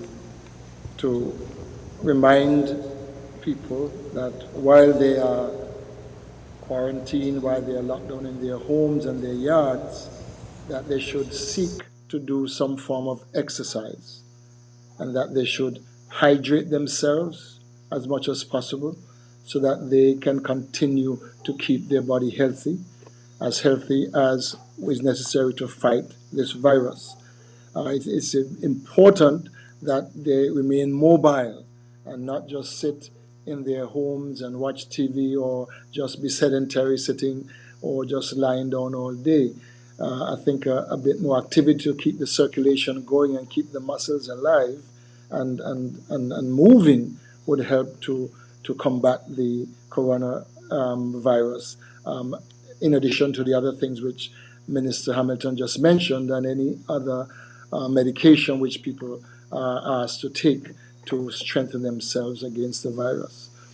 And Prime Minister, I want, before you wrap up yourself, to look at the zoning. I think that question was asked in respect of some persons who did not understand where east and west and north and south are supposed to be in respect of the zones.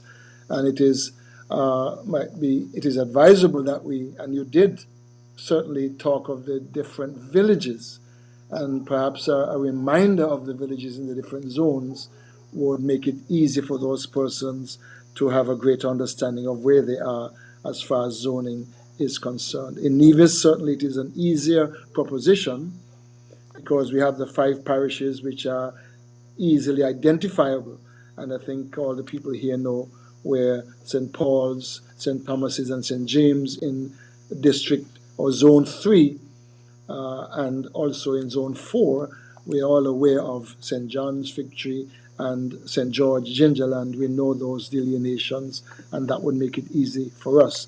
But in respect of St. Kitts, certainly a reminder because of the questions which were asked or the concerns raised by 2 persons in respect of the understanding of the zones.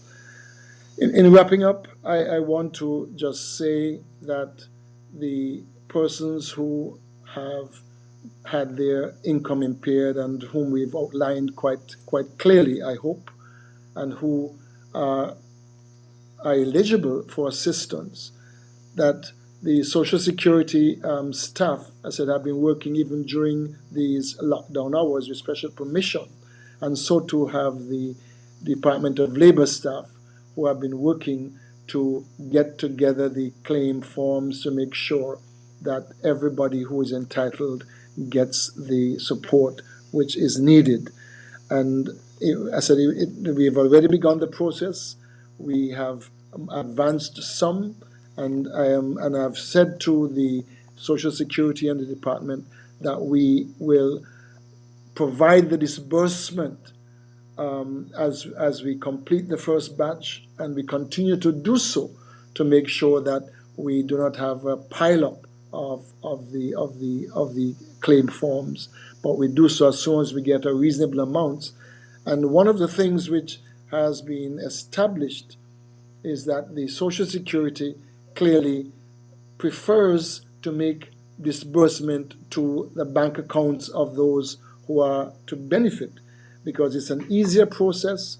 It prevents persons coming and congregating at Social Security or anywhere else for that matter. And I want to encourage all the persons who are making claims to cooperate with the Social Security Board, provide the information necessary, the numbers which they should be calling are listed, but I want to give an idea of those numbers. There are two numbers in St. Kitts, in addition to the emergency number of 311. The numbers to call in St. Kitts are 662-2075 for the Labor Department, 662-2535 for the Social Security, and also 667-2535 for the number there in Bastille as well. In Nevis, the number to call is 762-1099, and the number 469-5245 for the Social Security offices. Now, we expect that the callers will exercise some patience, and that also likewise the persons who receive the calls would exercise patience, as we are going through a difficult time. And I can only appeal to all who are affected that you have to exercise some patience. Don't panic. We are working in your interest to ensure you get the support which you need to ensure that you live a reasonable life. Now, the Prime Minister, you mentioned that in St. Vincent, the amounts which have been advertised to be given as income support. And I want also to say that Barbados had said that they would give $600 per family, to help them through this difficult time. Now, the fact that we are providing what is tantamount to, if one were looking at the wage earners at the lowest level, to about almost 3/4 of their earnings, is, I think, a reasonable amount. There are some people who are saying it should be more, but if it's more, you will soon run the well dry.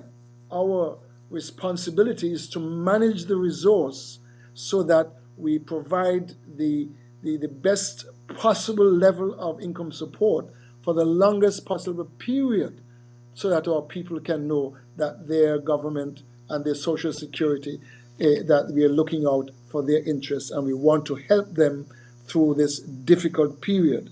And this difficult period clearly is no respect of persons. And I want to say that all of us, whether we are in the essential services, we're in private sector and business, or employees of establishments which have had to cut their businesses because of the downturn in the economy, that all of us will be affected in one way. The government will have its own resources reduced. Its own revenue flow would be reduced. But the government has to maintain the employment of the public servants.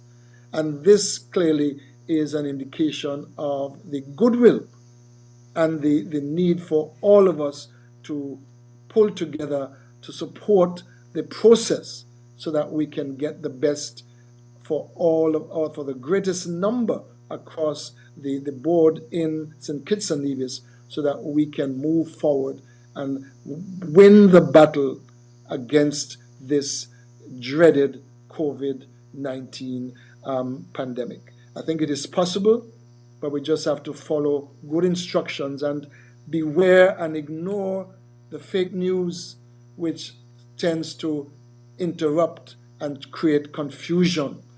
The government agency is the only legitimate agency for dispensing information to help all of our citizens in this time of distress and crisis, so that we can win this war, win this battle, and win the challenge which this dreaded COVID-19 has placed upon us.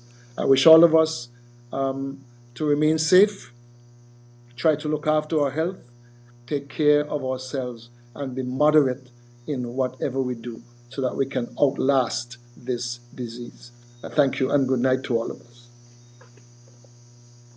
Sir, we appreciate you joining us from across the waters. Thanks to the technology, and your contribution tonight has been very helpful as the minister who presides over the Social Security and matters to do with labor and Nevis affairs.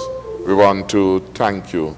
By way of housekeeping, I was reminded through a WhatsApp message that I did not call one category of essential workers. And certainly these persons may also want to shop and to benefit from the 10% discount. I gather is available from one or two of the supermarkets. So I'll add, according to the regulations, emergency technical personnel of any water, electricity, or other sector encompassing the provision of electronic communications, including print and electronic media, constitute essential workers. Again, these workers only need to carry the identification and, of course, personal identification and official work identification will make it easy for them to determine the bona fides of the individual. It is recommended that as far as possible, the essential services workers come in their uniform, which makes it again easier for the operators to deal with.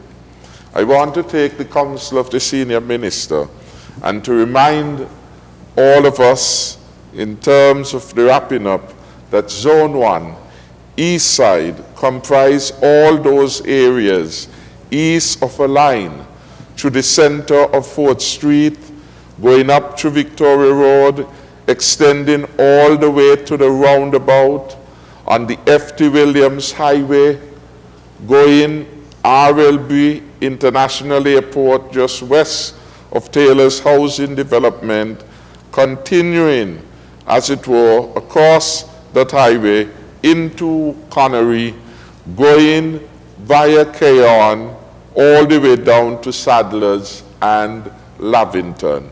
Very easy.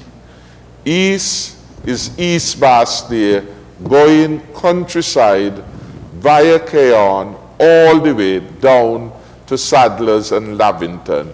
So every village in between there constitute East Side.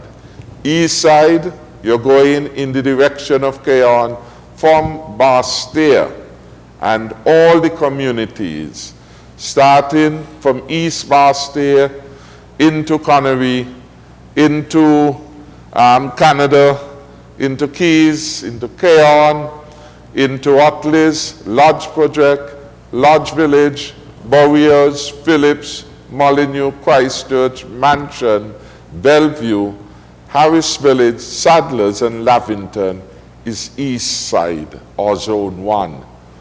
Simply, all the other areas and communities constitute Zone 2 or West Side. So West Side start from Parsons, traveling via Sandy Point, from Sandy Point through to Old Road, through to Bastille, covering Central and West Bastille. East Bastille then is part of the East Side as was earlier said. So there are only 2 zones. So it's quite simple. If you're either in the east side or you're on the west side. The west side is from Central Bastille.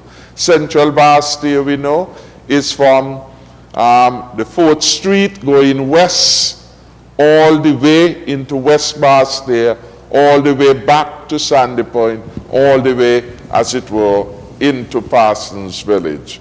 In Nevis, there are 2 zones. Zone 3 comprises St. Paul's, St. Thomas, and St. James, and those are depicted on the map on the dashboard, I'm sure. And those persons in Zone 3 in Nevis, they will be able to allow their residences for free movement on Wednesday, the 8th of April. And the final zone, Zone 4, constitutes 2 parishes in Nevis, St. John and St. George's, or St. John and St. George. Those are the 4 zones in the Federation of St. Kitts and Nevis. And for more information on those will be had by the police. Bucky got it raised the issue of supermarkets elevating their price.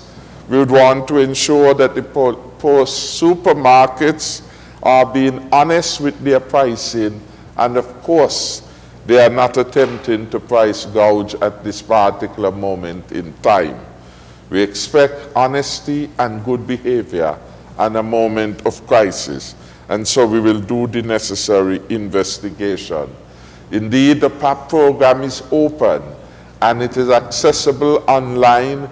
The form is on the website of the Ministry of Sustainable Development.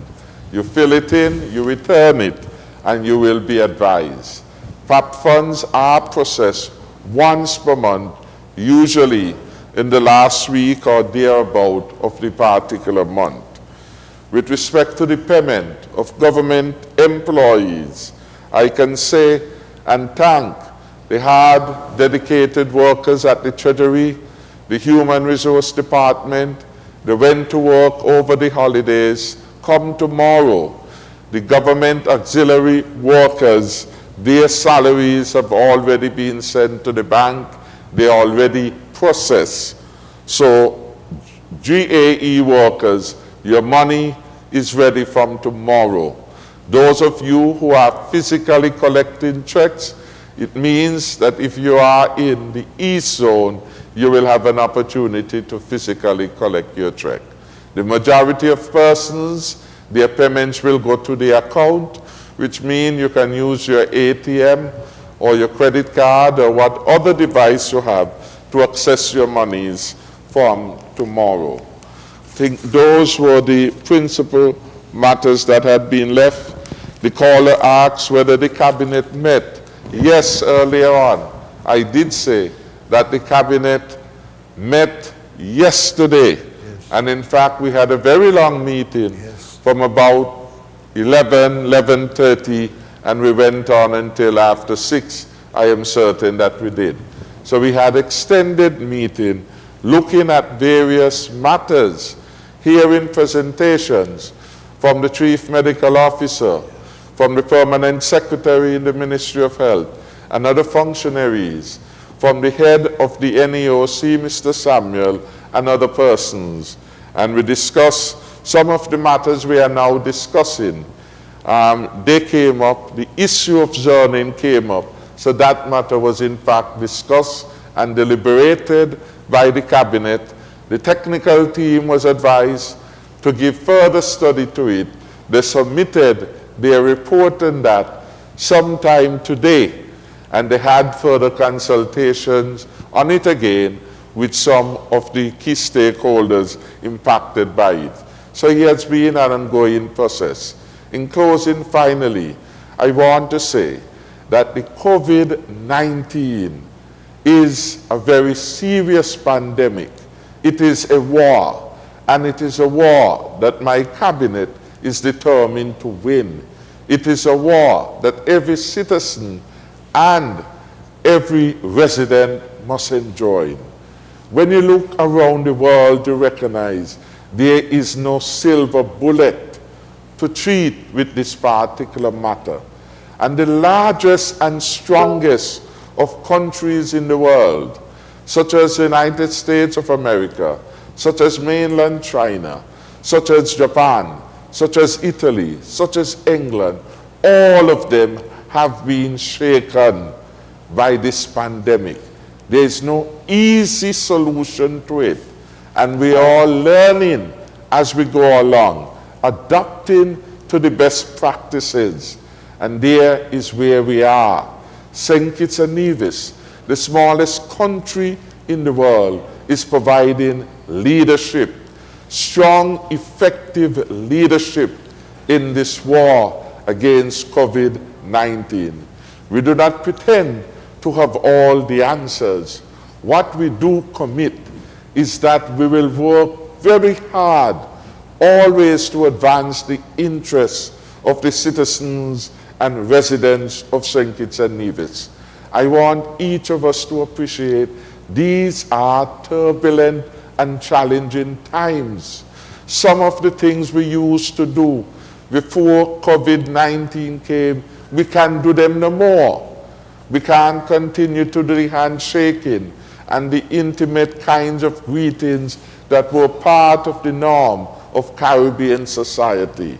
So things are changing, and we have to make the necessary adjustment and not, as it were, continue to look at what used to be. Because many of the things that used to be and used to happen, certainly they cannot happen in this context. Finally, is a word of commendation to the frontline staff, the health practitioners, the police officers, the defense force officers, those at Skellig and Water, Customs, Immigration, and our citizens and residents everywhere who are making a sacrifice so that St. Kitts and Nevis could be safe. I want to thank you and ask you to continue to do the right thing. Be safe, practice the proper hygiene, hand hygiene in particular, maintain the social distancing, get a mask, wear it as often as you can, and comply with emergency powers regulations. Thank you, my citizens. Thank you for staying so late with us, but we appreciate your call and your suggestions, and we shall use them to refine our policies and programs as we fight this battle and fight it to win. May God bless us all. To God we give the glory. Bless you. Thank you.